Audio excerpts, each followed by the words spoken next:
अपनी अनसुनी आवाज, प्रस्तावना, जिम्मेदारी का भार। राजीव अपने परिवार का सबसे बड़ा बेटा था। शुरू से ही वह समझदार, जिम्मेदार और हर रिश्ते की अहमियत समझने वाला इंसान था। माँ बाप की सेवा, भाई बहनों का ख्याल, सब उसने अपने कंधों पर उठाया। छोटी छोटी बातों में भी वह पूरे परिवार को एक सूत्र में बांधे रखता। जब उसकी शादी सीमा से हुई, तो उसने अपनी पत्नी से कहा, ये घर अब तुम्हारा भी है। माँ पापा, भाई बहन, सब तुम्हारे भी हैं। जो मैंने किया है, अब हम मिलकर करेंगे। सीमा ने उस पर भरोसा किया और पूरे दिल से अपने ससुराल को अपनाया। पढ़ी लिखी, सलीकेदार और घरेलू कामों में निपुण सीमा ने जल्द ही सबका दिल जीत लिया। ईर्ष्या की शुरुआत राजीव की बहन कविता, जो पहले सीमा के साथ घुली मिली रहती थी, अब धीरे धीरे उससे जलने लगी। माँ बाप की तारीफें, भाई का सम्मान और घर की सारी जिम्मेदारियों का बोझ उठाते हुए भी सीमा की मुस्कान उसे चुभने लगी। कविता ने मीठे बोलों में जहर घोलना शुरू किया, माँ को भड़काना, भाइयों के कान भरना और सबसे बढ़कर घर में ये बात फैलाना कि सीमा सब दिखावे के लिए करती है। छोटे भाई की शादी और दूसरी चाल। कुछ समय बाद राजीव के छोटे भाई अजय की शादी रेखा से हो गई। रेखा सीधी सादी, ज्यादा पढ़ी लिखी नहीं थी, लेकिन कविता ने उसे अपनी बातों में फंसा लिया। उसने रेखा को समझाया, बड़ी भाभी तुम्हें कभी खुलने नहीं देंगी, सब कुछ उन्हीं के हाथ में है, तुम्हारा क्या सम्मान होगा। रेखा भी धीरे धीरे सीमा से कटने लगी।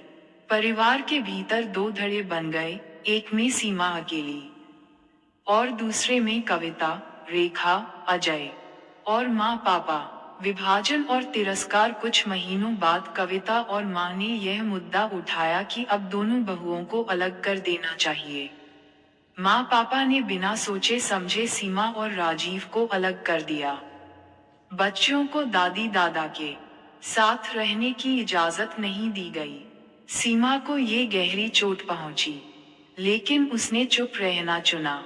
वो जानती थी कि हर बात का जवाब देना सही नहीं होता। अब घर में हर बात पर सीमा को दोषी ठहराया जाने लगा।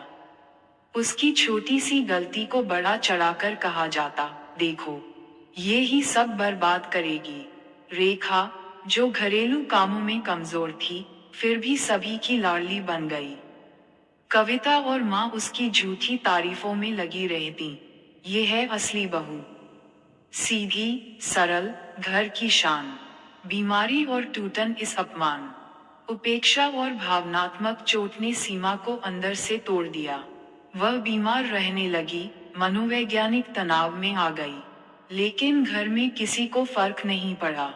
राजीव ने हर तरह से उसे संभालने की कोशिश की, लेकिन जब पूरा घर ही उसके खिलाफ हो जाए, तो इंसान कहाँ तक टिके। बच्चों की आंखों से सच्चाई। समय बीतता गया। राजीव और सीमा के बच्चे बड़े हुए। उन्होंने देखा कि उनके माता पिता मेहनती, ईमानदार और त्यागी हैं। फिर भी दादी दादा का स्नेह उन्हें नहीं मिलता। एक दिन उनके बेटे ने पूछा, पापा, दादी हमें प्यार क्यों नहीं करती? क्या हमने कुछ गलत किया? राजीव के पास कोई जवाब नहीं था। दूसरी ओर अजय और रेखा के बच्चे सबका दुलारा बने रहते, चाहे वे पढ़ाई में कमजोर हों या व्यवहार में रूखे। उन्हें हर सुख मिलता, सिर्फ इसीलिए क्योंकि कविता और माँ ने उन्हें अपना मान लिया था। आखिरी मोड़, आत्मबोध या फिर अधूरापन। राजीव और सीमा अब एक कोने में सिमट कर रह गए थे। सीमा का स्वास्थ्य और बिगड़ता गया। उसका चेहरा वो मुस्कान खो बैठा था जो एक समय पूरे घर को रोशन करती थी। घर में भले ही रेखा का राज था, लेकिन वह न पढ़ी लिखी थी, न ही परिवार को एक सूत्र में जोड़ने वाली। धीरे धीरे घर की व्यवस्था बिगड़ने लगी, झगड़े बढ़ने लगे। पर माँ और कविता ने कभी नहीं माना कि गलती उनसे हुई है। सीमा चाहती थी कहीं दूर चले जाना, इस शोरगुल से दूर, जहाँ उसका दर्द कोई ना देखे, क्योंकि देखने वाला कोई बचा ही नहीं था। सीख, त्याग और गुण हमेशा दिखाई नहीं देते, पर वो ही रिश्तों की असली नींव होते हैं। अगर उन्हें वक्त रहते नहीं पहचाना जाए, तो घर ईंटों से भरा ढांचा बनकर रह जाता है, दिलों का घर नहीं। अगर आप चाहें तो